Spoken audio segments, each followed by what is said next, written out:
Hello traders, good evening. இன்னைக்கு நம்மளோட market analysis ஆரம்பிக்கிறதுக்கு முன்னாடி ராகேஷ் ஜுன்ஜுன்வாலா அவர்களோட 4ஆம் ஆண்டு நினைவு நாள். அவரை வாழ்த்தி வணங்கி நம்ம வீடியோக்குள்ளே போகலாம். எனக்கு பர்சனலாக ராகேஷ் ஜுன்ஜுன்வாலா ரொம்ப பிடிக்கும். ஏன் நம்ம யூடியூப் சேனலே அவரோட இந்த இரங்கல் செய்தியை சொல்கிறதுக்காக தான் ஆரம்பித்தோமே. ஆகஸ்ட் 14ஆம் தேதி 2022 அன்றைக்கி ஆக்சுவலாக சண்டேனா நம்ம எப்பயுமே லேட்டாக தான் எழுவோம். அந்த மாதிரி நம்ம லேட்டாக இருந்து ஒரு 10 மணிக்கு எழும்போது இந்த மாதிரி செய்தி வருது. ஃபஸ்ட்டு இது ஃபேக் நியூஸான்னு சொல்லிட்டு நான் செக் பண்ணேன். அப்புறம் உண்மைன்னு தெரிஞ்சது. என்னோட கிரீவியன்சஸை தெரிவிக்கிறதுக்காக தான் நான் ஒரு வீடியோ ரெடி பண்ணேன். அது ரொம்ப குழந்தைத்தனமாக இருக்கும் அந்த வீடியோ. சும்மா ஒரு பவர் பாயிண்ட் ப்ரெசன்டேஷன் பண்ணி அதை பற்றி நான் பேசினேன். ராகேஷ் ஜுன்ஜுன்வாலாவை பற்றி, அவரை நான் ஃபாலோ பண்ணதில் நான் என்ன விஷயம் கற்றுக்கிட்டேன்றதை பற்றி பேசியிருப்பேன். ஸோ நான் மார்க்கெட்டுக்குள்ளார வந்தபோது 2015 காலகட்டத்தில் நான் சில பேர் ஃபாலோ பண்ணேன் மார்க்கெட்டை கற்றுக்கிறதுக்காக. அப்படி நான் ஃபாலோ பண்ண ரொம்ப முக்கியமான ஒரு பர்சனாலிட்டினா அது அவருன்னு சொல்லுவேன். கிட்டத்தட்ட என்னோட மானசீக குரு அப்படின்னு கூட சொல்லலாம். அவரை பற்றி ஏகப்பட்ட அலிகேஷன்ஸ் இருந்தது, இன்சைடர் ட்ரேடிங் அது இதுன்னு சொல்லிட்டு. இருந்தாலும் கூட அவரோட இன்வெஸ்ட்மெண்ட் பலதை பார்த்தோம்னா அவர் உண்மையாகவே ஒரு ஜீனியஸ்ன்றது நம்மளுக்கு புரியும். அது டைட்டனாக இருக்கலாம், லூப்பினாக இருக்கலாம், இன்னும் பல கம்பெனிஸ் சொல்லலாம். இன்றைக்கி என்சிசி 300 ரூபாய்க்கு போயிட்டு மறுபடியும் 150 ரூபாய்க்கு வந்திருக்கு. அதை ரொம்ப காலமாக அவரோட போர்ட்ஃபோலியோவில் வச்சுருந்தார். இந்த மாதிரி ஏகப்பட்ட கம்பெனிஸ் அவர் இன்வெஸ்ட்டில் பண்ணியிருந்தார். அதை நமக்கு ஒரு ரெஃபரன்ஸாக இருந்தது. இந்த கம்பெனியில் அவர் எதனால் ஷேர் வாங்கினாருன்னு சொல்லிட்டு நம்ம படித்தோம்னாலே நமக்கு ஒரு கிளாரிட்டி கிடைக்கும். ஓ, இப்படி தான் ஒரு கம்பெனியை செலக்ட் பண்ணணுமா அப்படின்னு சொல்லிட்டு. ஸோ அவருக்கு மறுபடியும் ஒரு முறை அவரை வாழ்த்தி வணங்கி நம்ம வீடியோக்குள்ளே போகலாம். அண்ட் நேற்று நம்மளோட வீடியோவுக்கு ஒரு முக்கியமான கமெண்ட் வந்தது. என்னென்னா, ஒரு வியூவர் ஒரு கமெண்ட் பண்ணியிருந்தார். அவர் மணப்புரம், அதுக்கப்புறம் சவுத் இந்தியன் பேங்க், அதுக்கப்புறம் இன்னும் ஏதோ ஒரு ஷேர், அந்த கம்பெனிஸ்லலாம் கிட்டத்தட்ட 100% பக்கத்தில் ப்ராஃபிட்டில் இருக்கார். அவர் கேட்ட ஒரு விஷயம் என்னென்னா, இந்த ப்ராஃபிட்டை புக் பண்ணுறதுக்கு ஏதாவது ரூல்ஸ் இருக்கா அப்படின்ற மாதிரி கேட்டிருந்தார். நான் ஒரே ஒரு வார்த்தையில் சொல்லணும்னா, ஸ்டாக் மார்க்கெட்டில் எந்த ரூல்ஸுமே கிடையாது. அவங்கவுங்களோட பணத்துக்கு அவங்கவுங்களே ரூல்ஸை செட் பண்ணிக்கிட்டா தான் உண்டு. சில பேர் ஃபியூச்சர்ஸில் ட்ரேட் பண்ணுவாங்க, சில பேர் ஆப்ஷன்ஸில் ட்ரேட் பண்ணுவாங்க, சில பேர் இன்ட்ராடேயில் ட்ரேட் பண்ணுவாங்க. இப்போ என்னை பொறுத்தவரை இன்ட்ராடேயில் ட்ரேட் பண்ணுறதுன்றது சூதாட்டம் மாதிரி தான் சொல்லுவேன். அதில் லாபமே உங்களால் சம்பாதிக்க முடியாது. அதே மாதிரி ஆப்ஷன்ஸை கரெக்டாக பண்ணோம்னா லாபம் சம்பாதிக்க முடியும். ஃபியூச்சர்ஸில் உங்களால் லாபமே சம்பாதிக்க முடியாது. இது என்னோட கான்செப்ட். ஸோ நான் ஒரு செபி ரிஜிஸ்டர்ட் அனலிஸ்ட் கிடையாது. இந்த கம்பெனியை வித்துடுங்க, இது ஓவர் வேல்யூட், இது வாங்குங்க, இது அண்டர் வேல்யூடுன்னு சொல்கிறதுக்கான அதிகாரம் எனக்கு கிடையாது. அண்ட் அது வர வரையும் நான் அது மாதிரி ரெக்கமெண்டேஷன் கொடுக்கக்கூடாது. ஆனால் நம்ம ராகேஷ் ஜுன்ஜுன்வாலா சொன்னது தான், எப்போ ஒரு கம்பெனியை விற்கணும்னா, ஒன்று அவங்களோட எர்னிங்ஸ் பீக் ஆகிடுச்சு, இதுக்கு மேலே அவங்களோட எர்னிங்ஸ் ஏறுறதுக்கான வாய்ப்பு இல்லை அப்படின்னு உங்களுக்கு தோணுச்சுன்னா அப்போ ஒரு கம்பெனி விற்கலாம். இல்லை, இன்னும் ஒரு கம்பெனியில் ஒரு நல்ல ஆப்பர்ச்சுனிட்டி எனக்கு தெரியுது அப்படின்னும் போது, எனக்கு அதை வாங்குறதுக்கு பணம் வேணும் போது, இந்த கம்பெனியில் போதுமான அளவுக்கு லாபம் சம்பாதிச்சிட்டோம், இதுலேருந்து பணத்தை எடுத்து அந்த கம்பெனியை வாங்கலாம்னு சொல்லிட்டு நீங்கள் விற்கலாம். இப்போது என்ன எடுத்துக்கிட்டிங்கன்னா, நான் ஒரு நாளைக்கு 30லேருந்து 40 கம்பெனி பற்றின செய்திகளை படிப்பேன். ஸோ இயல்பாகவே டெய்லியுமே எனக்கு ஒரு 10-15 கம்பெனிஸில் ஆப்பர்ச்சுனிட்டி தெரியும். அதாவது இவங்களுக்கு இந்த அளவுக்கு ஒரு மார்க்கெட் ஷேர் இருக்கா, இவங்க ஏன் இவ்வளோ அண்டர் வேல்யூடாக இருக்காங்க, இவங்க நல்ல டிவிடெண்ட் ஈல்டு கொடுக்குறாங்க, இவங்களுக்கு ஒரு பெரிய ஆர்டர் கிடச்சிருக்கு, இந்த மாதிரி ஏகப்பட்ட காரணங்களால் ஒரு கம்பெனிஸ் எனக்கு அட்ராக்டிவாக தெரியும். ஸோ அதனால் அப்பப்போ என்னோடய போர்ட்ஃபோலியோவில் ஷஃபில் இருந்துகிட்டே இருக்கும். அண்ட் நான் இந்த மல்டி பேக்கர் அப்படின்ற கான்செப்டில் ஃபாலோ பண்ணலை. என்னோட டார்கெட்டே ஒரு வருஷத்துக்கு 15% ரிட்டர்ன். நீ ஸ்விங் ட்ரேடிங் பண்ணுறியா, டிவிடெண்ட்டில் சம்பாதிக்கிறியா, கோல்டு ப்ரைஸ் ஏறுதா, ஆப்ஷன்ஸ் ட்ரேடிங் பண்ணுறியா, என்ன வேணாலும் பண்ணிக்கோ. Account size 15% after tax. நான் சொல்கிறது பிஃபோர் டேக்ஸ் கிடையாது. டேக்ஸ் கட்டின பிறகும் 15% க்ரோ ஆகணும். அப்படி க்ரோ பண்ணாலே போதும். 5 வருஷத்துக்கு ஒரு முறை உங்களோட பணம் டபுள் ஆகிடும். அப்படி 5 வருஷத்துக்கு ஒரு முறை உங்களோட பணம் டபுள் ஆனாலே 50 வருஷத்துக்குள்ளார நீங்கள் ஒரு எனார்மஸ் வெல்த்தை கிரியேட் பண்ணிடுவீங்க. அதில் உங்களுக்கு சந்தேகமாக வேணும். அதுதான் என்னோட கான்செப்ட். ரொம்ப சிம்பிளாக சொல்லணும்னா, 100 கிலோ மூட்டை என்னால் தூக்க முடியாது, ஆனால் 25 கிலோ மூட்டை என்னால் தூக்க முடியும். என்னால் மல்டி பேக்கரை கண்டுபிடிக்க முடியாது, ஆனால் 15% 20% லாபம் சம்பாதிக்கக்கூடிய கம்பெனிஸை கண்டுபிடிக்க முடியும். அதில் இன்வெஸ்ட் பண்ண முடியும், 15% ரிட்டர்ன் எடுக்க முடியும். இது என்னோட ஸ்டைல். உங்களுக்கான ஸ்டைலை நீங்கள் டிசைட் பண்ணிக்கணும். நான் அதை சொல்ல முடியாது. ஆனால் என்னை பொறுத்தவரையும் மார்க்கெட்டில் 1000 கம்பெனிஸ், 3500 கம்பெனிஸ் இருக்குது என்எஸ்சியில் மட்டும். அதில் முதல் 1000 கம்பெனி நல்ல கம்பெனி தான். அதில் ஏகப்பட்ட கம்பெனி இப்போ டிஸ்கவுண்ட்டில் தான் கிடைக்குது. ஸோ பார்க்கணுன்னா பாருங்கள். அண்ட் இன்னொருத்தர் என்ன கேட்டிருந்தாருன்னா, ஐபிஓவில் ஒரு ஷேர் வாங்குறதுக்கும் லிஸ்ட் ஆனதுக்கப்புறம் ஒரு ஷேர் வாங்குறதுக்கும் என்ன வித்தியாசம் அப்படின்னு கேட்டிருந்தார். இது ஐபிஓ பற்றின மார்க்கெட்டை பற்றின புரிதல் இருக்கிறவங்களுக்கு பெரும்பாலும் தெரிஞ்சிருக்கும். இருந்தாலும் சொல்கிறேன், ஐபிஓவில் நீங்கள் வாங்குறீங்கன்னா அது முதல் முறையாக மார்க்கெட்டுக்குள்ளார வருது. டைரெக்டாக கம்பெனியோட ஓனர் கிட்டேருந்து நீங்கள் வாங்கிக்கிறீங்க. இதே மார்க்கெட்டில் வாங்குறீங்கன்னா செகண்டரி மார்க்கெட் டிரான்சாக்ஷன், அதாவது என்கிட்ட இருந்து நீங்கள் வாங்கிப்பீங்க, உங்ககிட்ட இருந்து தேவா வாங்கிப்பாரு, தேவா கிட்ட இருந்து திருமலை வாங்கிப்பாரு, திருமலை கிட்ட இருந்து கலா வாங்கிப்பாங்க. இந்த மாதிரி மாற்றி மாற்றி டிரான்சாக்ஷன் நடக்கிறது, நம்மளுக்குள்ளார நடந்துக்கிறது. ஸோ ஐபிஓவில் ஒரு ஷேர் வருது, ப்ரொமோட்டர் கிட்ட இருந்து நமக்கு வருது, நமக்குள்ள இந்த டிரான்சாக்ஷன் நடக்குது. மறுபடியும் டீலிஸ்டிங் ஆகும்போது, அது வாலண்டரி டீலிஸ்டிங்கோ இல்லை இன்வாலண்டரி டீலிஸ்டிங்கோ, அது நடக்கும்போது மார்க்கெட்லேருந்து அந்த ஷேர் வெளியே போயிடும். இதுதான் வந்து டிரான்சாக்ஷன்ஸ். அண்ட் ஐபிஓ வந்து நான் மறுபடியும் சொல்கிறேன், முடிஞ்ச வரைக்கும் நல்ல கிரே மார்க்கெட் ப்ரீமியம் இருக்கக்கூடிய கம்பெனிஸ், நல்ல சப்ஸ்கிரிப்ஷன் இருக்கக்கூடிய கம்பெனிஸில் வந்து அப்ளை பண்ணுங்க. காரணம் என்னென்னா, ஒரு 4 ஐபிஓ உங்களுக்கு அலாட் ஆகி அதில் வந்து ஒரு 20-30% லாபம் கிடைச்சாலே ஒரு வருஷத்துக்கு உங்கள் வீட்டில் பண்ணக்கூடிய எல்லா செல்ஃபோன் ரீசார்ஜ் காஸ்ட்டும் அடிச்சுட்டு போயிடும், கரண்ட் பில் அடிச்சுட்டு போயிடும். சரிங்களா? இன்னும் உங்கள் லக்கியாக இருந்தீங்கன்னா இன்னும் ஒரு 2 ஐபிஓ சேர்ந்ததுன்னா கேஸே உங்களுக்கு கேஸான செலவு வந்து அடிச்சுட்டு போயிடும். கிட்டத்தட்ட ஒரு 8 சிலிண்டர் வாங்குவோம், 8லேருந்து 9 சிலிண்டர் வாங்குவோம், அதாவது 8000லேருந்து 9000 ரூபா. அது 9000 ரூபா வந்து ஒரு 2 ஐபிஓவில் 4500 4500 கிடைச்சா. ஸோ இனிஷியல் ஸ்டேஜஸில் உங்களோட வெல்த்தை, உங்களோட அசட்டை க்ரியேட் பண்ணும்போது ஒவ்வொரு ரூபாவும் முக்கியம். அதாவது ஒரு 20 ரூபா கொடுத்து தண்ணி பாட்டிலை வெளியில் வாங்கிக்கலாம்னு யோசிக்கக்கூடாது. வீட்டிலேருந்து போகும்போதே தண்ணியை வந்து எடுத்துகிட்டு போயிடணும். ஒரு நாளைக்கு 20 ரூபானா ஒரு மாதத்துக்கு வந்து 25 நாளுக்கு 500 ரூபா ஆகும், ஒரு வருஷத்துக்கு 6000 ரூபா ஆகும். 6000 ரூபா இருந்தால் கரண்ட்டு இது என்னது கேஸ்வே அவ்வளோதான் வரும். கரண்ட் பில் என்ன ஒரு 2000 3000 ரூபா வரும், அவ்வளோதான் வரும். ஸோ பார்த்து கவனமாக பண்ணுங்கள். அதே சமயம் கண்ட போன ஐபிஓ அப்ளை பண்ணுறது கிடையாது, அனலைஸ் பண்ணுங்கள். இது ஓவர் வேல்யூவேஷன் இருந்தாலும் கிரே மார்க்கெட் ப்ரீமியம் இந்த அளவுக்கு இருக்குது. கிரே மார்க்கெட் ப்ரீமியம் மட்டுமே நம்பி வந்து இன்வெஸ்ட் பண்ணக்கூடாது. சப்ஸ்கிரிப்ஷன் ஓவர் சப்ஸ்கிரைப் ஆயிருக்கான்னு பார்க்கணும். இன்வெஸ்டர்ஸ் உண்மையாகவே வந்து ஆர்வம் காட்டுறாங்களா இதை அப்ளை பண்ணணும்னு சொல்லிட்டு பார்க்கணும். அதெல்லாம் பார்த்தீங்கன்னா கண்டிப்பாக வந்து லாபத்தை சம்பாதிக்கலாம் ஐபிஓவில். ஐபிஓன்றது வந்து கிட்டத்தட்ட ஒரு ஃப்ரீ மணி மாதிரி. சும்மா இந்த வரட்டு கௌரவம் பார்த்துட்டு எனக்கு இந்த மாதிரி ஐபிஓவில் இன்வெஸ்ட் பண்ணுறதுலாம் அப்படின்ற மாதிரிலாம் பேசக்கூடாது. ஒரு ரூபா 100 ரூபா லாபம் வருதா அந்த விஷயத்தை செய்யணும். அதுதான் ஒரு நல்ல ட்ரேடருக்கான அழகு. ஸோ அதை பார்த்துக்கோங்க. அண்ட் ஜியோ பொலிட்டிக்கல் ஈவெண்ட்ஸுக்கு வந்தோம்னா, இந்த ஈரான் அமெரிக்கா பிரச்சனையில் எந்த விதமான சொல்யூஷனும் நேட்டப்படல. பேசுகிறானுங்க பேசிகிட்டு இருக்காங்க. இப்போ பேசுகிறானுங்களா இல்லையானே சொல்லிட்டு தெரியல, எல்லாருமே அமைதியாக இருக்காங்க. யார் என்ன சொன்னாலும் திருந்த மாட்டேன்னா எதுவும் பண்ண முடியாது, அப்படி அப்படியே விட்டுட்டு போக வேண்டியதுதான். அண்ட் அது மட்டும் இல்லாமல் பிளாக்கேட் வந்து கண்டினியூ ஆகிட்டு இருக்கு. இவனுங்க அமைதியாக இருந்தாலும் இன்னொரு பக்கம் யமனில் இருக்கக்கூடிய ஹவுத்திஸ் வந்து சவுதி அரேபியாவோட ஆயில் ரிஃபைனரிஸ் மேலே அடிச்சுட்டு தான் இருக்காங்க. அந்த பக்கம் எந்த கப்பலையும் போக விட மாட்டேன்றாங்க. அண்ட் இன்னொரு பக்கம் இன்னைக்கு மத்தியானத்துக்கு மேலே ஈரானோட ஐஆர்ஜிசி இந்த ஸ்டேட் ஆஃப் ஹார்மஸில் போன ஒரு எண்ணெய் கப்பலை வந்து நாங்கள் அடிச்சிட்டோம், காரணம் எங்ககிட்ட பர்மிஷன் வாங்காமல் அவங்க போயிட்டாங்கன்னு சொல்லிட்டு உரண்டை எழுத்துருக்காங்க. மேபி வீக்கெண்டில் ஏதாவது எஸ்கலேஷன் ஆகுமான்னு சொல்லிட்டு அவங்க வெயிட் பண்ணி தான் பார்க்கணும். அண்ட் வாஷிங்டன் போஸ்ட், அதாவது அமெரிக்காவில் இருக்கக்கூடிய எதிர்கட்சி நியூஸ் பேப்பர் வந்து என்னன்னா, அமெரிக்கா இந்த ஈரான் போர் ஆரம்பிச்சதுலேருந்து ட்ரோன் கையிருப்பு வந்து 25% அளவு குறைஞ்சிருக்கு. இதுக்கு முன்னாடி வந்து ஒரு 100 ட்ரோன் இருந்ததுன்னா இப்போ 75 ட்ரோன் தான் இருக்குது அப்படின்ற மாதிரி ரிப்போர்ட் பண்ணியிருக்காங்க. அண்ட் அது மட்டும் இல்லாமல் இது ஒரு வகையில் உண்மைதான். ஏன்னா பென்டகனு கூட பல டெண்டர்ஸ் வந்து அனௌன்ஸ் பண்ணியிருக்காங்க, மிசைலுக்கான உதிரி பாகங்களை தயாரிக்கிறதுக்கான டெண்டர்ஸ். ஸோ அதை பார்க்கும்போது அது உண்மைதான்னு சொல்லிட்டு நமக்கு தோணுது. அண்ட் இன்னொரு பக்கம் ஈரான் என்ன சொல்கிறாங்கன்னா, இன்டர்நேஷ்னல் கம்யூனிட்டி இந்த மாதிரி ஆர்மோஸோட நிலைமைக்கு காரணம் அமெரிக்காவும் இஸ்ரேலும் தான் சொல்லிட்டு அவங்களை கேள்வி கேட்கணும் அப்படின்னு சொல்லிட்டு சொல்லியிருக்காங்க. முடியலடா சாமின்ற மாதிரி இருக்குது. அண்ட் ரஷ்யா உக்ரைன் பிரச்சனைக்கு வந்தோம்னா, அந்த பக்கம் வந்து இதுவரையும் மிலிட்ரி கார்கோ அடிச்சுட்டு இருந்தாங்க, பெட்ரோல் பங்க்ஸ் எல்லாம் அடிச்சுட்டு இருந்தாங்க, பெட்ரோல் ஸ்டேஷன் எல்லாத்தையும் அடிச்சுட்டு இருந்தாங்க. ஆனால் இப்போ ஒரு பக்கம் அதிகமாக போய் உணவுப் பொருட்கள் கொண்டு வரக்கூடிய கார்கோ விசில்ஸ் மேலே அடிக்க ஆரம்பிச்சிட்டாங்க. இதனால் மிகப்பெரிய உணவு தட்டுப்பாடு உக்ரைன்லையும் ரஷ்யாலையும் 2 இடத்துலையுமே வர மாதிரி இருக்குது. இதன் காரணமாக 2 பேருமே ஒரு ஸ்டெப் இறங்கி வந்திருக்காங்க. இது ஒரு பாசிட்டிவான விஷயம். அதாவது ரஷ்யா என்ன சொல்கிறாங்கன்னா, அமெரிக்கா கிட்ட நாங்கள் பேச்சுவார்த்தை நடத்த தயாராக இருக்கோம் இந்த உக்ரைனோட போரை முடிக்கிறதுக்குன்னு சொல்லியிருக்காங்க. ஈவன் உக்ரைனை கூட ஒரு ஸ்டெப் வந்து இறங்கி வந்திருக்காங்க. அதில் ஏதாவது பாசிட்டிவான அப்டேட் இருக்குமான்னு சொல்லிட்டு நம்ம வெயிட் பண்ணி பார்க்கணும். ஸோ இதுதான் இப்போதைக்கு இருக்கக்கூடிய ஜியோ பொலிட்டிக்கல் ஈவெண்ட். இன்னமும் கூட எந்த சொல்யூஷன் எட்டப்படாததுனால குரூட் ஆயில் வந்து $85 to $90 அதுக்குள்ளார வந்து சுற்றிட்டு இருக்கு. ஸோ வெயிட் பண்ணி பார்க்கலாம். அண்ட் இன்னைக்கு நம்மளோட இந்திய பொருளாதாரத்தை பற்றின செய்திகள் பார்த்தோம்னா, நாளைக்கு வந்து நம்மளோட இண்டிபெண்டன்ஸ் டே. போன வருஷத்தோட இண்டிபெண்டன்ஸ் டே அன்னைக்கு ஆகஸ்ட் 15 நம்மளோட பிரைம் மினிஸ்டர் வந்து ஜிஎஸ்டி ரிடக்ஷனை வந்து அனௌன்ஸ் பண்ணார். அது ஆட்டோமொபைல் கம்பெனிஸ்க்கு வந்து மிகப்பெரிய ஒரு பூஸ்டாக அமைஞ்சது. நாளைக்கு ஏதாவது முக்கியமான அப்டேட் இருக்குமா நம்மளோட பொருளாதாரத்தை சார்ந்துன்னு சொல்லிட்டு நம்ம வந்து ஃபோக்கஸ் பண்ணணும். எப்படி இருந்தாலும் நாளைக்கு லீவ் நாள்ன்றதுனால நம்ம தாராளமாக உட்காந்து பார்க்கலாம். எல்லாரும் முடிஞ்ச வரையும் பிரைம் மினிஸ்டரோட ஸ்பீச்சை கேளுங்க. அதில் ஸ்டாக் மார்க்கெட்டுக்கு ஓரியன்டாக ஏதாவது விஷயங்கள் இருக்கிறதுக்கு வாய்ப்பு இருக்குது. நான் முடிஞ்ச வரையும் அதை கேட்டுட்டு உடனே நம்மளோட வாட்ஸ்அப் சேனல் அப்டேட் பண்ணுறேன். நாளைக்கு வந்து கேஷ் ஃப்ளோ ஸ்டேட்மெண்ட்டுக்கான அனாலிசிஸோட வீடியோ இருக்கும் அந்த ஸ்டாக் மார்க்கெட் கிராஷ் கோர்ஸில். ஞாயிற்றுக்கிழமை வந்து மார்க்கெட் அனாலிசிஸ் வீடியோவில் இந்த இடைப்பட்ட 2 வாரத்தில் நடந்த விஷயங்கள், பிரைம் மினிஸ்டரோட ஸ்பீச், அதனால் ஸ்டாக் மார்க்கெட்டுக்கு ஏதாவது பயன் இருக்கான்னு சொல்லிட்டு பார்த்துட்டு அது எல்லாத்தையுமே நான் அப்டேட் பண்ணுறேன்.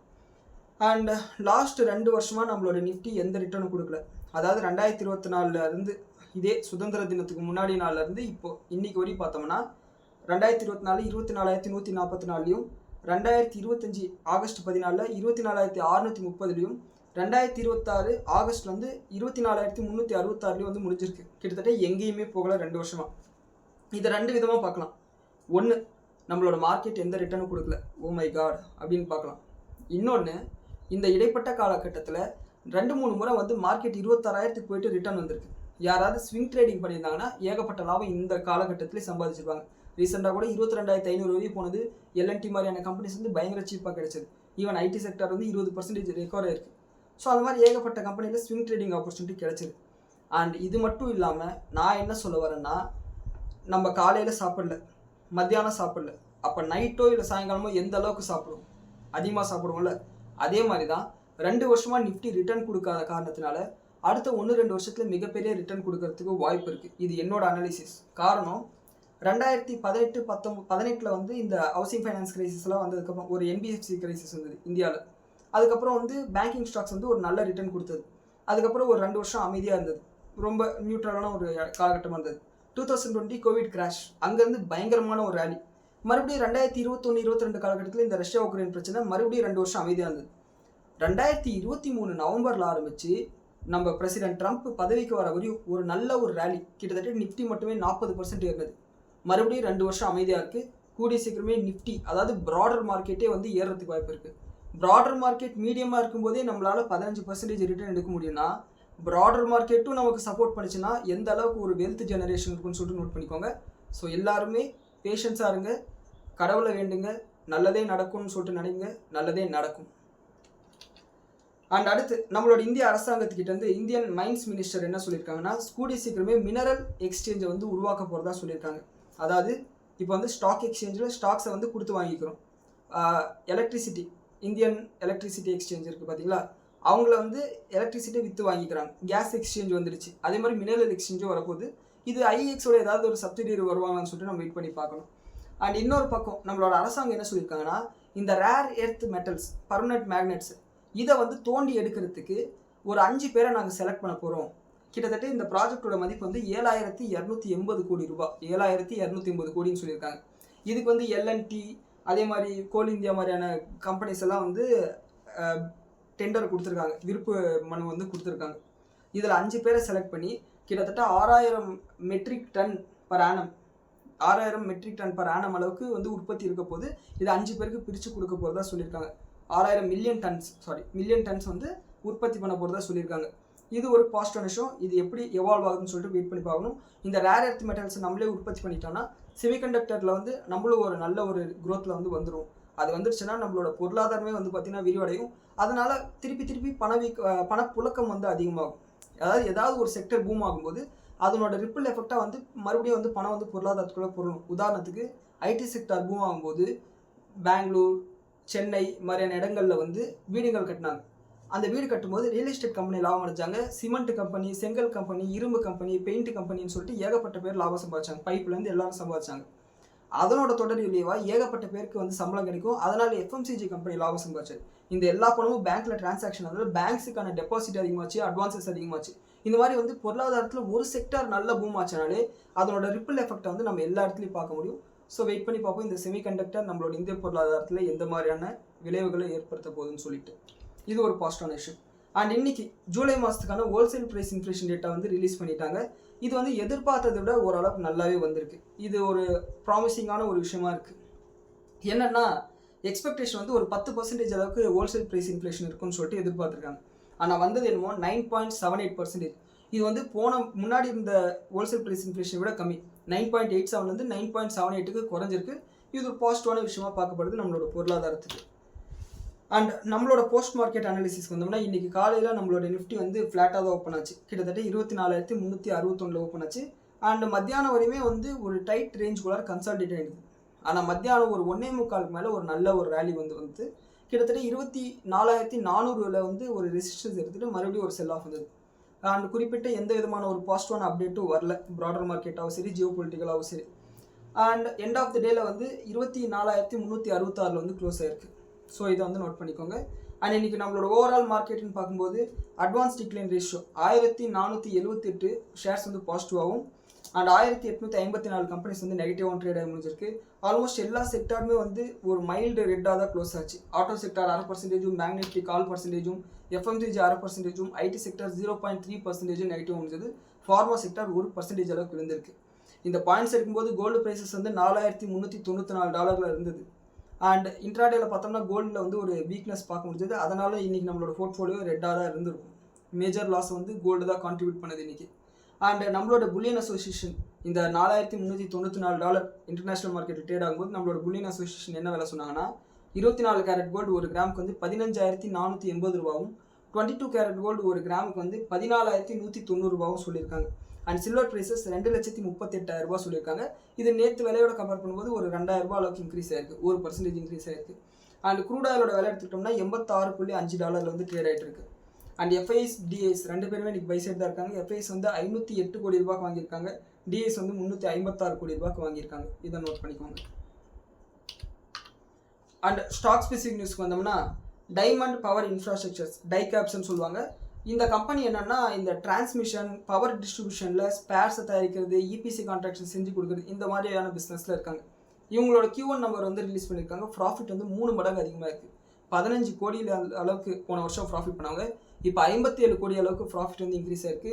இவங்களோட ரெவன்யூ வந்து 130% இன்க்ரீஸ் ஆயிருக்கு. எபிடா 120% இன்க்ரீஸ் ஆயிருக்கு. இது கூடவே வந்து அதர் இன்கமும் ஒரு $10 கோடி அளவுக்கு அதிகமாக வந்து சம்பாதிச்சிருக்காங்க. ஸோ இது ஓரளவுக்கு நல்ல ரிசல்ட் தான், இதை நோட் பண்ணிக்கோங்க. அண்ட் அடுத்து பிராஜ் இண்டஸ்ட்ரீஸ் இந்த எத்தனால் எல்லாம் தயாரிக்கக்கூடிய கம்பெனி, சுகர் எத்தனால் தயாரிக்கக்கூடிய கம்பெனி, இவங்களோட ரிசல்ட்டும் நல்லா இருக்குது. காரணம் எத்தனாலோட பிளெண்டிங் அதிகமானதுனால இவங்களோட பிஸ்னஸ் நல்லா இருக்குது. ப்ராஃபிட் வந்து அப்படியே டபுளாக இருக்குது. 5 கோடியே 30 லட்ச ரூபா லாபம் சம்பாதிச்சாங்க போன வருஷம். இந்த வருஷம் வந்து 11 கோடியே 60 லட்ச ரூபா அளவுக்கு லாபம் சம்பாதிச்சிருக்காங்க. இந்த எத்தனால் தீமால டைரெக்டாக லாபம் அடைய போகிற கம்பெனிஸில் இவங்களும் ஒருத்தங்க, அதை நோட் பண்ணிக்கோங்க. ரெவன்யூ வந்து 12% இன்க்ரீஸ் ஆயிருக்கு.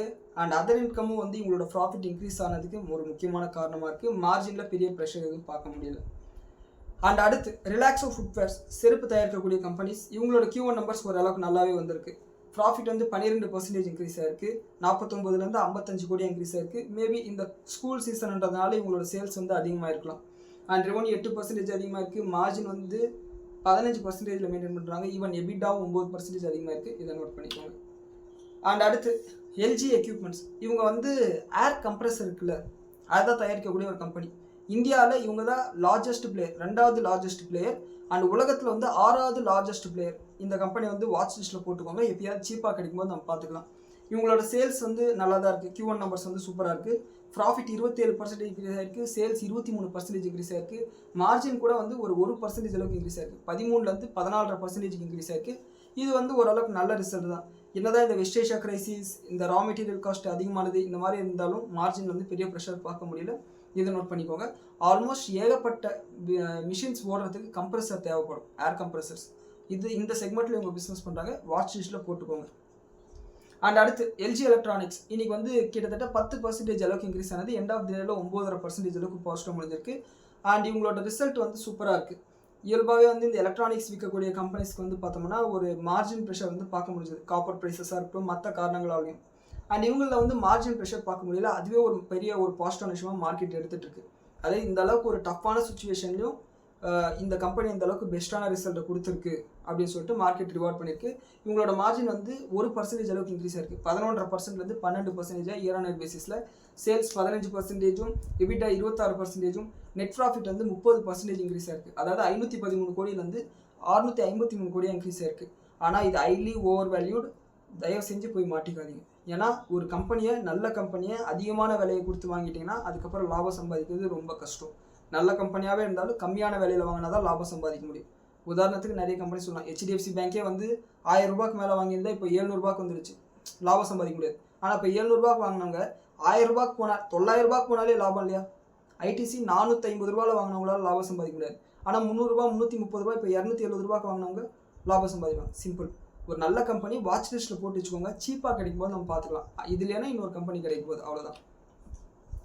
அண்ட் இன்றைக்கி வந்து ஒரு நியூஸில் வந்து ஒரு விஷயம் பார்த்தேன். நீட்டுக்கு கவுன்சிலிங் நடக்கும் போல் அதில் வந்து ஒரு பொண்ணு பேசினாங்க. அவங்க வந்து ஒரு முஸ்லீம் பொண்ணு. அந்த பொண்ணு ரொம்ப அழகாக பேசிச்சு. நீட்டு தான் வந்து வாழ்க்கைன்னு நினைக்கக்கூடாது, இது இல்லைன்னா இன்னொன்று கிடைக்க போகுது, ரொம்ப கேஷுவலாக போய் எழுதுங்க, ஜாலியாக போய் எழுதுங்க, கண்டிப்பாக கிடைக்கும். அப்படி இது கிடைக்கலன்னா வேற ஒன்று கிடைக்க போகுதுன்னு சொன்னாங்க. ஸோ அந்த மாதிரியான மோட்டிவேஷனாக வந்து உங்களோட குழந்தைங்ககிட்டயும் பேசுங்க. இது இல்லைன்னா இன்னொன்று கிடைக்க போகுது. நமக்காக தான் இந்த உலகம், இந்த உலகத்துக்காக நாம கிடையாது. ஸோ பார்த்துக்கலாம். அண்ட் அடுத்து மணலி பெட்ரோ கெமிக்கல், இவங்களோட Q1 நம்பர்ஸ் கொடுத்துருக்காங்க. மார்ஜினில் ஒரு நல்ல எக்ஸ்பென்ஷன், அதாவது 10%லேருந்து 30% அளவுக்கு எபிட்டா மார்ஜின் இன்க்ரீஸ் ஆயிருக்கு. இவங்களோட சேல்ஸ் 17% இன்க்ரீஸ் ஆயிருக்கு. ப்ராஃபிட் 4 மடங்கு இன்க்ரீஸ் ஆயிருக்கு. அதாவது 143 கோடி ரூபா லாபம் பண்ணவங்க, அதாவது 14 கோடி ரூபா லாபம் பண்ணவங்க 64 கோடி ரூபா அவங்களோட ப்ராஃபிட் வந்து இன்க்ரீஸ் ஆயிருக்கு. இது ஓரளவுக்கு நல்ல ரிசல்ட் தான். அண்ட் அடுத்து KRBL, இவங்க வந்து உங்கள் எல்லாருக்குமே தெரிஞ்சிருக்கும், பாஸ்மதி ரைஸை வந்து ஏற்றுமதி பண்ணக்கூடிய ஒரு கம்பெனி. இவங்க இந்தியா கேட் இருக்கு பார்த்தீங்களா, அது இவங்களுக்கு தான். அண்ட் இவங்களோட ரிசல்ட் வந்து அடி வாங்கும்னு சொல்லிட்டு எல்லாருமே எதிர்பார்த்தோம். காரணம் வந்து இந்த வெஸ்ட் ஏஷியா கிரைசிஸ்னால மிடில் ஈஸ்ட்டுக்கு பெரிய அளவுக்கு ஏற்றுமதி பண்ண முடியாத ஒரு சூழ்நிலை இருக்கிறதுனால பிஸ்னஸில் அடி வாங்கும்னு சொல்லிட்டு எதிர்பார்த்தா சேல்ஸ் வந்து ஃப்ளாட்டாக தான் இருக்குது, பெரிய அளவுக்கு வந்து குறையல. அதே சமயம் மார்ஜின் வந்து இன்க்ரீஸ் ஆயிருக்கு. கிட்டத்தட்ட 12%லேருந்து 20% மார்ஜின் இன்க்ரீஸ் ஆயிருக்கு. இதனால ப்ராஃபிட் வந்து 73% அளவுக்கு இன்க்ரீஸ் ஆயிருக்கு. இது ஓரளவுக்கு நல்ல ரிசல்ட்டாக தான் பார்க்கப்படுது. ஸோ இது வந்து பாஸ்மதி, அதாவது இந்த KRBL இன்வெஸ்ட் பண்ணியிருக்கவங்க நோட் பண்ணிக்கோங்க. அண்ட் அடுத்து KNR கன்ஸ்ட்ரக்ஷன், இவங்களோட Q1 நம்பர்ஸ் கொடுத்துருக்காங்க. ரிசல்ட் ஓரளவுக்கு சுமாராக தான் இருக்குது. என்னன்னா இவங்களோட ரெவன்யூ 4% விழுந்திருக்கு. மார்ஜின் வந்து மிகப்பெரிய அளவுக்கு விழுந்திருக்கு. 30%லேருந்து 16% அளவுக்கு இருக்குது. அண்ட் இவங்களோட ப்ராஃபிட் வந்து 33% அளவுக்கு குறைஞ்சிருக்கு. இது ஓரளவுக்கு வீக்கான ஒரு ரிசல்ட் தான், இதை பார்த்துக்கோங்க. KNR construction. And Galaxy surfactants, இதான் இவங்க கெமிக்கல்ஸை தயாரிக்கக்கூடிய கம்பெனி, சர்ஃபெக்டன்ஸை தயாரிக்கக்கூடிய கம்பெனி. அண்ட் இவங்களோட ப்ராஃபிட் வந்து 80 கோடியிலேருந்து 166 கோடி அப்படியே டபுள் ஆயிருக்கு. அண்ட் இதுக்கு காரணம் வந்து மார்ஜினில் ஒரு எக்ஸ்பென்ஷன், சேல்ஸ் இன்க்ரீஸ் ஆயிருக்கு, எல்லாமே கான்ட்ரிபியூட் பண்ணியிருக்கு. அண்ட் இது மட்டும் இல்லாமல் இவங்க வால்யூம் கைடன்ஸும் வந்து ஓரளவுக்கு நல்லாவே கொடுத்துருக்காங்க இவங்களோட மேனேஜ்மெண்ட் கமிட்டியில். ஸோ இது ஓரளவுக்கு நல்ல கம்பெனி தான். இருந்தாலும் வாட்ச் லிஸ்ட்டில் போட்டுக்கோங்க, பார்த்துக்கலாம், பின்னாடி பார்த்துக்கலாம். அண்ட் அடுத்து பிரிகேட் என்டர்பிரைசஸ், இவங்க வந்து ஒரு real estate company. Bangalore, Chennai மாதிரியான இடங்களில் ரியல் எஸ்டேட் பிஸ்னஸ் பண்ணக்கூடியவங்க. அண்ட் இவங்களோட Q1 நம்பர்ஸ் கொடுத்துருக்காங்க. ப்ராஃபிட் 50% இன்க்ரீஸ் ஆயிருக்கு. 150 கோடியிலேருந்து 217 கோடியாக இன்க்ரீஸ் ஆயிருக்கு. அண்ட் இது எப்படி நம்ம பார்க்கணும்னா, இதில் வந்து ஒரு ஒன் டைம் எக்ஸப்ஷனல் கெயின் இருக்குது. அதை எடுத்துகிட்டு பார்த்தோம்னா வெறும் 17% தான். அந்த ஒன் டைம் எக்ஸப்ஷனல் கெயினோட பார்க்கும்போது 50% லோக்கேட் இருக்குது. இது ஓரளவுக்கு மீடியமான ஒரு ரிசல்ட் தான். அண்ட் ரெவன்யூ 13% குறைஞ்சிருக்கு. மார்ஜின் வந்து இன்க்ரீஸ் ஆயிருக்கு. அதனால ப்ராஃபிட்டில் பெரிய இம்பாக்ட் இல்லை, இதை நோட் பண்ணிக்கோங்க. அண்ட் அடுத்து JSW சிமெண்ட், இவங்களுக்கும் வந்து பார்த்தோம்னா இவங்களோட நம்பர்ஸ் கொஞ்சம் காம்ப்ளிகேட்டட் தான். என்னன்னா இவங்களுக்கு வந்து போன வருஷம் வந்து ஒரு exceptional loss, one time loss வந்து 1356 கோடி ரூபாய் அளவுக்கு ஆயிருக்கு. அதை எடுத்துட்டு பார்த்தோம்னா ப்ராஃபிட் வந்து ஒரு 53 கோடி ரூபாய் அளவுக்கு இன்க்ரீஸ் ஆயிருக்கு. 100 கோடி ரூபாய் லாபம் பண்ணவங்க 153 கோடியாக வந்து லாபம் இன்க்ரீஸ் ஆயிருக்கு. இந்த எக்ஸப்ஷனல் லாஸை வந்து எடுத்துட்டு பார்த்தோம்னா ரெவன்யூ 22% அளவுக்கு இருக்குது. அஃப்கோர்ஸ் எல்லா சிமெண்ட் கம்பெனிலும் இருக்கக்கூடிய அதே பிரச்சனை தான், மார்ஜின் ப்ரெஷர். 20%லேருந்து 15% மார்ஜின் குறைஞ்சிருக்கு JSW சிமெண்ட். அண்ட் அடுத்து ஒலக்ட்ரா கிரீன் டெக், இந்த எலக்ட்ரிக் பஸ்ஸஸை தயாரிக்கக்கூடிய ஒரு company. JVM auto, Olectra green tech, இவங்க 2 பேர் தான் இந்த செக்மெண்ட்டில் இருக்காங்க. எப்போல்லாம் கவர்மெண்ட்டில் வந்து எலக்ட்ரிக் பஸ்ஸை வந்து நாங்கள் டெண்டர் விட்டுருக்கோம் அப்படின்னு சொல்கிறாங்களோ அப்போல்லாம் இவங்களோட ஷேர் ப்ரைஸ் வந்து ஏறும். அண்ட் இவங்களோட சேல்ஸ் வந்து 66% இன்க்ரீஸ் ஆயிருக்கு. ப்ராஃபிட் வந்து ஃப்ளாட்டாக இருக்குது. அதுக்கு காரணம் மார்ஜின் ப்ரெஷர். அண்ட் அது மட்டும் இல்லாமல் அதர் இன்கம் குறைஞ்சிருக்கு. ஃபைனான்சிங் காஸ்ட், இன்ட்ரெஸ்ட் காஸ்ட் வந்து அதிகமாக இருக்குது. இதை வந்து நோட் பண்ணிக்கோங்க. இது வந்து ஓரளவுக்கு மீடியமான ஒரு ரிசல்ட் தான். அண்ட் இன்ஜினியர்ஸ் இந்தியா, இது வந்து ஒரு கவர்மெண்ட் கம்பெனி. இன்னும் சொல்லப்போனால் EPC company. NBCC India, LNT மாதிரியான கன்ஸ்ட்ரக்ஷனை பண்ணி கொடுக்குற கம்பெனி. அதாவது ஆர்டர் எடுத்துகிட்டு நீ என்ன பில்டிங் கேட்குறியோ அந்த மாதிரி கட்டி கொடுத்துருவாங்க. அண்ட் இவங்களோட ப்ராஃபிட் வந்து 3 மடங்கு அதிகமாக இருக்குது. அதாவது 65 கோடியிலேருந்து 160 கோடியாக இன்க்ரீஸ் ஆயிருக்கு. ரெவன்யூ 6% குறைஞ்சிருக்கு. மார்ஜின் வந்து அப்படியே டபுள் இருக்குது. 8லேருந்து 15% மார்ஜின் இன்க்ரீஸ் ஆயிருக்கு. இது ஓரளவுக்கு நல்ல ரிசல்ட் தான். அண்ட் அடுத்து கசான்ச்சி ஜுவல்லர்ஸ், இந்த பேர் வந்து நான் சரியாக ஸ்பெல் பண்ணுறேன்னு தெரியல, ஸ்பெல்லிங் சொல்கிற பாருங்கள். KHAZANCHI, Khazanchi jewellers. இதோட மார்க்கெட் கேப் வந்து ஒரு 1500லேருந்து 2000 கோடி ரூபாய் மதிப்பில் தான் இருக்குது. ஜுவல்லரி கம்பெனி தான். இவங்களோட சேல்ஸ் சூப்பராக இருக்குது. Q1 நம்பர்ஸ் ரொம்ப நல்லா இருக்குது. இவங்களோட ப்ராஃபிட் வந்து 15லேருந்து 28 கோடியாக இன்க்ரீஸ் ஆயிருக்கு. 84% இன்க்ரீஸ் ஆயிருக்கு. அண்ட் இவங்களோட ரெவன்யூ 45% இன்க்ரீஸ் ஆயிருக்கு. எபிட்டா 89% இன்க்ரீஸ் ஆயிருக்கு. மார்ஜின்லேயும் ஒரு எக்ஸ்பென்ஷன் பார்க்க முடியாது. 5.24லேருந்து 6.8% இன்க்ரீஸ் ஆயிருக்கு. இது ஓரளவுக்கு நல்ல ரிசல்ட் தான். அண்ட் இவங்களோட வேல்யூஸ், அதாவது டாப் லைன் பாட்டம் லைனால இன்க்ரீஸ் ஆனது வந்து கோல்டோட ப்ரைஸஸ் இன்க்ரீஸ் ஆனதை நம்ம வந்து கணக்கில் எடுத்துக்கணும். அது இல்லாமல் பார்த்தாலும் மார்ஜின் எக்ஸ்பெண்ட் ஆயிருக்கு, ஒரு நல்ல விஷயம். அண்ட் அடுத்து ஆம்பர் என்டர்பிரைசஸ், AC இருக்கக்கூடிய கம்பெனி. இவங்களோட ரிசல்ட் வந்து ஓரளவுக்கு நல்லா தான் இருக்குது. இவங்களோட ப்ராஃபிட் பிஃபோர் டேக்ஸ் வந்து 3% அளவுக்கு குறைஞ்சிருக்கு. அண்ட் சேல்ஸ் வந்து பார்த்தீங்கன்னா ஓரளவுக்கு ஃப்ளாட்டாக தான் இருக்குது. எபிட்டா வந்து 25% இன்க்ரீஸ் ஆயிருக்கு. அண்ட் இவங்களுக்கு வந்து சில எக்ஸப்ஷனல் லாஸஸ் இருக்குது. இவங்களோட மேனேஜ்மெண்ட் கைடன்ஸ் தான் ரொம்ப முக்கியம். என்னென்னா இவங்க ரெவன்யூ க்ரோத் கைடன்ஸாக வந்து 30-35% அளவுக்கு சொல்கிறாங்க. அண்ட் அது மட்டும் இல்லாமல் இவங்களோட பிசிவி மார்ஜின் வந்து 12% அளவுக்கு இருக்குன்னு சொல்கிறாங்க. இது 15-16% அளவுக்கு இன்க்ரீஸ் ஆகிறதுக்கு வாய்ப்புன்னு சொல்கிறாங்க இந்த நிதியாண்டில். அண்ட் அது மட்டும் இல்லாமல் இந்த மார்ஜின் ப்ரெஷர்ன்றது அடுத்த குவார்ட்டர்லேயே கண்டினியூ ஆகிறதுக்கு வாய்ப்பு இருக்குன்னு சொல்கிறாங்க. அதான் சொன்னால எல்ஜி எலக்ட்ரானிக்ஸ் ஏறினதுக்கு முக்கியமான காரணமே இந்த செக்மெண்ட்டில் இருக்கக்கூடிய எல்லா கம்பெனிஸுமே மார்ஜின் ப்ரெஷர் பார்க்கும்போது அந்த ஒரு கம்பெனி மட்டும் மார்ஜின் ப்ரெஷரில் வந்து தப்பிச்சிருச்சு. அதன் காரணமாக தான் அந்த கம்பெனியை வந்து ரிவார்ட் பண்ணியிருக்கு. ஸோ இவங்களுக்கு வந்து மார்ஜின் ப்ரெஷர் இருக்குன்னு சொல்லிட்டு இவங்களே ஒத்துக்கிட்டு இருக்காங்க. அண்ட் அடுத்து கிருஷ்ணா டயக்னாஸ்டிக்ஸ், இவங்களும் வந்து பார்த்தீங்கன்னா ஒரு ஸ்மால் கேப் கம்பெனி, ஒரு 1800 கோடி ரூபா மார்க்கெட் கேப் இருக்கிற ஒரு கம்பெனி. தைரோகேர் டெக்னாலஜிஸ் மற்ற டயக்னாஸ்டிக் கம்பெனிஸில் அவங்களோட பேர் கம்பெனி. இவங்களோட ப்ராஃபிட் வந்து குறைஞ்சிருக்கு. அதாவது 20 கோடி ரூபாய் லாபம் பண்ணவங்க 16 கோடியாக அவ்வளோ குறைஞ்சிருக்கு. அண்ட் இதுக்கு காரணம் மார்ஜின் ப்ரெஷர் தான். ரெவன்யூ 22% இன்க்ரீஸ் ஆனாலும் மார்ஜின் ப்ரெஷர் காரணமாக ப்ராஃபிட் வந்து குறைஞ்சிருக்கு. இதை நோட் பண்ணிக்கோங்க. அண்ட் அடுத்து இஐடி பேரி, அதாவது இந்த பாரிஸ் சுகர் இருக்குது பார்த்தீங்களா, அந்த கம்பெனி. இவங்க என்ன சொல்லியிருக்காங்கன்னா இவங்களோட கான்ஃபரன்ஸ் கால ஆல்ரெடி இவங்களோட ரிசல்ட் வந்து பார்த்துட்டோம். புதுசாக வந்து வெல்லம் தயாரிக்கக்கூடிய ஒரு கம்பெனி வந்து கர்நாடகாவில் வந்து மேனுஃபேக்சரிங் பிளான்ட் போட போகிறாங்களா. இதனால் ஆல்ரெடி வந்து இவங்க வெல்லம் உற்பத்தி பண்ணுறதோட கெப்பாசிட்டி வந்து அப்படியே டபுள் ஆக போகுதுன்னு சொல்லியிருக்காங்க. இதன் மூலிமா வெள்ளத்தின் மூலிமா மட்டும் 100 கோடி ரூபாய் அளவுக்கு சேல்ஸ் டர்ன் ஓவர் வரும்னு சொல்லியிருக்காங்க. இவங்க சர்க்கரையே வந்து டபுள் வேலையில் தான் விற்பாங்க, வெள்ளத்தை எப்படி விற்பாங்கன்னு தெரியல. அண்ட் அது மட்டும் இல்லாமல் இந்த நியூட்ராசிட்டிக்கல் செக்மெண்ட், அதாவது இந்த சுகர் ஃப்ரீ மாத்திரை இருக்கலாம் அதுன்னு சொல்லிட்டு நினைக்கிறேன். அண்ட் அந்த செக்மெண்ட்டில் வந்து இவங்களோட சேல்ஸும் சரி மார்ஜினும் சரி ஸ்டெடியாக இருக்கிறதுக்கு நிறைய வாய்ப்பு இருக்குன்னு சொல்லிட்டு சொல்லியிருக்காங்க. இதை நோட் பண்ணிக்கோங்க. அதாவது இந்த பணக்காரங்க வாங்கக்கூடிய சக்கரை பார்த்தீங்களா, அதை விற்கக்கூடிய கம்பெனி. அண்ட் அடுத்து ஹெச்டிஎஃப்சி பேங்க். இந்த ஹெச்டிஎஃப்சி பேங்க் வந்து இன்னைக்கு என்ன ஒரு ஸ்டேட்மெண்ட் கொடுத்துருக்காங்கன்னா, 4 வெஸ்ட் ஏஷியா பேங்க்ஸோட நாங்கள் பேச்சுவார்த்தையில் இருக்கிறோம். என்னன்னா ஒரு $2 பில்லியன் அளவுக்கு இந்த எஃப்சிஎன்ஆர் ஸ்கீம் அடியில் வந்து டெபாசிட்டை கொண்டு வரதுக்கு வந்து பேச்சுவார்த்தையில் இருக்கும்னு சொல்லியிருக்காங்க. இந்த அளவு கூட இந்த செப்டம்பருக்குள்ளார இவங்க கொண்டு வந்தாலும் அப்படி கொண்டு வந்துட்டாங்கன்னா இந்த கம்பெனிக்கு வந்து அது நல்ல விஷயமா இருக்கும். ஹெச்டிஎஃப்சி பேங்கோட ஷேர் ஹோல்டர்ஸ் இதை நோட் பண்ணிக்கோங்க. அண்ட் அடுத்து எஸ்காட் கியூபிட்டோ, இவங்க வந்து புதுசாக 2 டிராக்டர் மாடலை வந்து லான்ச் பண்ண போகிறாங்க. ஆனால் முக்கியமான விஷயம் என்னன்னா 8 வருஷம் டிரான்ஸ்ஃபரபிள் வாரண்டி, அதாவது நடுவில் டிராக்டரே விற்றா கூட 8 வருஷத்துக்கு வந்து வாரண்டி கிளைம் பண்ண முடியும். இது ஓரளவுக்கு நல்ல ஸ்கீமாக தான் இருக்குது. இது எப்படி கஸ்டமர் வந்து அட்ராக்ட் பண்ணி சேல்ஸ் அதிகமானு சொல்லிட்டு நம்ம வெயிட் பண்ணி பார்க்கணும். எஸ்காட் கியூபிட்டோ டிராக்டர் கம்பெனியில் ஒரு 2-3 கம்பெனி தான், மகேந்திரா, எஸ்காட்ஸ், விஎஸ்டி டீலர்ஸ், இந்த 3 கம்பெனி தான். டிரான்ஸ்ஃபார்மர்ஸ் அண்ட் ரெக்டிஃபயர்ஸ், இவங்களுக்கு வந்து ஆந்திர பிரதேஷ் டிரான்ஸ்மிஷன் கார்பரேஷன் கிட்ட இருந்து ஒரு ஆர்டர் கிடைச்சிருக்கு. இந்த ஆர்டர் வந்து லார்ஜ் ஆர்டர்னு சொல்கிறாங்க. லார்ஜ் ஆர்டர்ன்றது 100-500 கோடி ரூபா மதிப்புள்ள ஆர்டர்னு சொல்கிறாங்க. என்னென்னா இவங்களுக்கு வந்து சில ப்ராடக்ட்ஸ் வந்து டெலிவரி பண்ணக்கூடிய விஷயம். அண்ட் இந்த டெலிவரியை வந்து 13 மாதத்துக்குள்ளார இவங்க பண்ணி ஆகணும். இது வந்து 1 வருஷத்துக்குள்ளார பண்ணணுன்றதால 1 வருஷத்துக்குள்ளாரே இந்த ரெவன்யூ இந்த ப்ராஃபிட் எல்லாமே வந்து உங்களோட பிஎன்எல் ஸ்டேட்மெண்ட்ஸில் வந்து ரிஃப்ளெக்ட் ஆகிறதுக்கு வாய்ப்பு இருக்குது. இதை டிரான்ஸ்ஃபார்மர்ஸ் அண்ட் ரெக்டிஃபயர்ஸோட கம்பெனியோட ஷேர் ஹோல்டர்ஸ் நோட் பண்ணிக்கோங்க. அண்ட் அடுத்து ஈக்விட்டா ஸ்மால் ஃபைனான்ஸ் பேங்க்கில் இன்றைக்கி மணி கண்ட்ரோலில் ஒரு ஆர்டிக்கல் வந்தது. என்னென்னா இவங்களோட ப்ரொமோட்டர் பேர் வந்து பார்த்தோம்னா பிஎன் வாசுதேவன். இவர் தான் இந்த கம்பெனி வந்து உருவாக்குறாரு. அதுக்கப்புறம் வந்து இதில் ஷேர்ஸ் எல்லாம் வித்துட்டதுக்கப்புறம் இப்போ வந்து எம்டிஎன் சிஓவாக வந்து தொடர்ந்துட்டுருக்காரு. ரீசெண்டாக கூட ஜூலை 23 இவங்களுக்கு வந்து அடுத்த ரீஅப்பாயின்மெண்ட் ஆனது. ஆர்பிஐ வந்து அப்ரூவல் கொடுத்துட்டாங்க. அடுத்த 3 வருஷத்துக்கு இவர் தான் வந்து எம்டிஎன் சிஓவாக இருக்க போகிறார். ஆனால் என்ன பஞ்சாயத்துன்னா இவரோட பொண்ணு இருக்காங்கல்ல, அவங்க வந்து யூனிகோ ஹவுசிங் ஃபைனான்ஸ் அப்படின்னு சொல்லிட்டு ஒரு கம்பெனியை வந்து ப்ரொமோட் பண்ணியிருக்காங்க, அதாவது தொடங்கியிருக்காங்க. இப்போ ஆர்பிஐ என்ன சொல்லியிருக்காங்கன்னா இவங்க 2 பேருமே வந்து ஃபைனான்ஸ் செக்மெண்ட்டில் இருக்கிறதுனால ஈக்விட்டா ஸ்மால் ஃபைனான்ஸ் பேங்க்லேருந்து இந்த யூனிகோ ஹவுசிங் ஃபைனான்ஸ்க்கு எந்த டிரான்சாக்ஷனும் லோன் கொடுக்கல் வாங்கலாம் இருக்கக்கூடாது, அதை பார்த்துக்கோங்க அப்படின்ற மாதிரி ஒரு கன்சர்னை ரைஸ் பண்ணியிருக்காங்க. அண்ட் இது வந்து ஒரு கார்ப்பரேட் கவர்னன்ஸில் ஆர்பிஐ வந்து ஒரு கன்சர்ன் ரைஸ் பண்ணியிருக்காங்க. அதுக்காக பிரச்சனைன்னு சொல்லிட்டு அர்த்தம் கிடையாது. அப்பாவோட கம்பெனியும் பொண்ணோட கம்பெனி இருக்கிறதுனால ஏதாவது டிரான்சாக்ஷன் இருக்குமோ அப்படின்னு சொல்லிட்டு சந்தேகப்படுறாங்க. இது அந்த அளவுக்கு நெகட்டிவான விஷயம் இல்லை, சும்மா ஆர்பிஐ வந்து ஒரு கேள்வி எழுப்பியிருக்காங்க. அண்ட் அடுத்து அசோக் லேலண்ட், இவங்களோட Q1 நம்பர்ஸ் வந்திருக்கு. சேல்ஸ் 12% இன்க்ரீஸ் ஆயிருக்கு. எபிட்டா 11% இன்க்ரீஸ் ஆயிருக்கு. அண்ட் ப்ராஃபிட் பார்த்தோம்னா 2% அளவுக்கு தான் இன்க்ரீஸ் ஆயிருக்கு. அதாவது ஃப்ளாட்டாக இருக்குது சொல்ல போனால். அதாவது போன வருஷத்தோட ஜூன் குவார்ட்டரில் 593 கோடி ரூபா லாபம் பண்ணவங்க இப்போ 610 கோடி ரூபா லாபம் பண்ணியிருக்காங்க.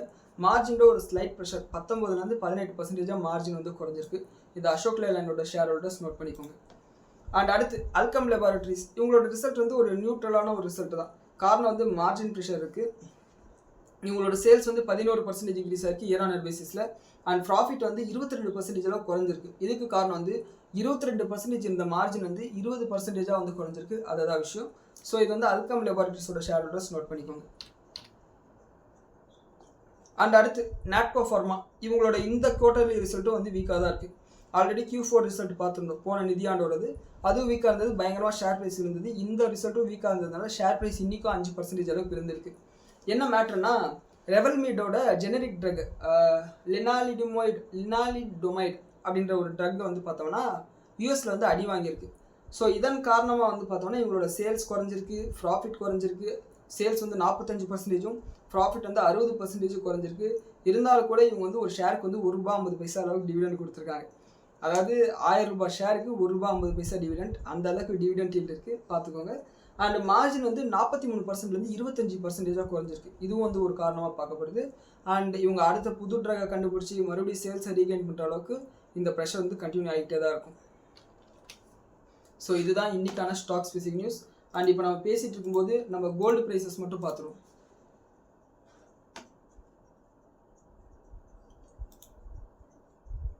டேங்கப்பா, நிஃப்டி வந்து 40 பாயிண்ட் அளவுக்கு கேப் டவுன். கோல்டு ப்ரைஸஸ் வந்து $4,384 இருக்குது. க்ரூட் ஆயில் வந்து மறுபடியும் $88 போயிருக்கு. அதான் இன்னும் எந்த ஒரு இந்த சொல்யூஷனும் வந்து எட்டப்படாததுனால அதே இடத்துல வந்து சுற்றிட்டு இருக்கு. ஸோ வெயிட் பண்ணி பார்ப்போம் இந்த வீக்கெண்டில் ஏதாவது ஒரு சொல்யூஷன் வருமா, இல்லை எஸ்கலேஷன் நடக்குமான்னு சொல்லிட்டு. அண்ட் இந்த வீடியோவை பற்றின உங்களோட கருத்துக்களை கீழே கமெண்ட்டில் சொல்லுங்கள். நன்றி, வணக்கம், ஜெய் ஹிந்த்.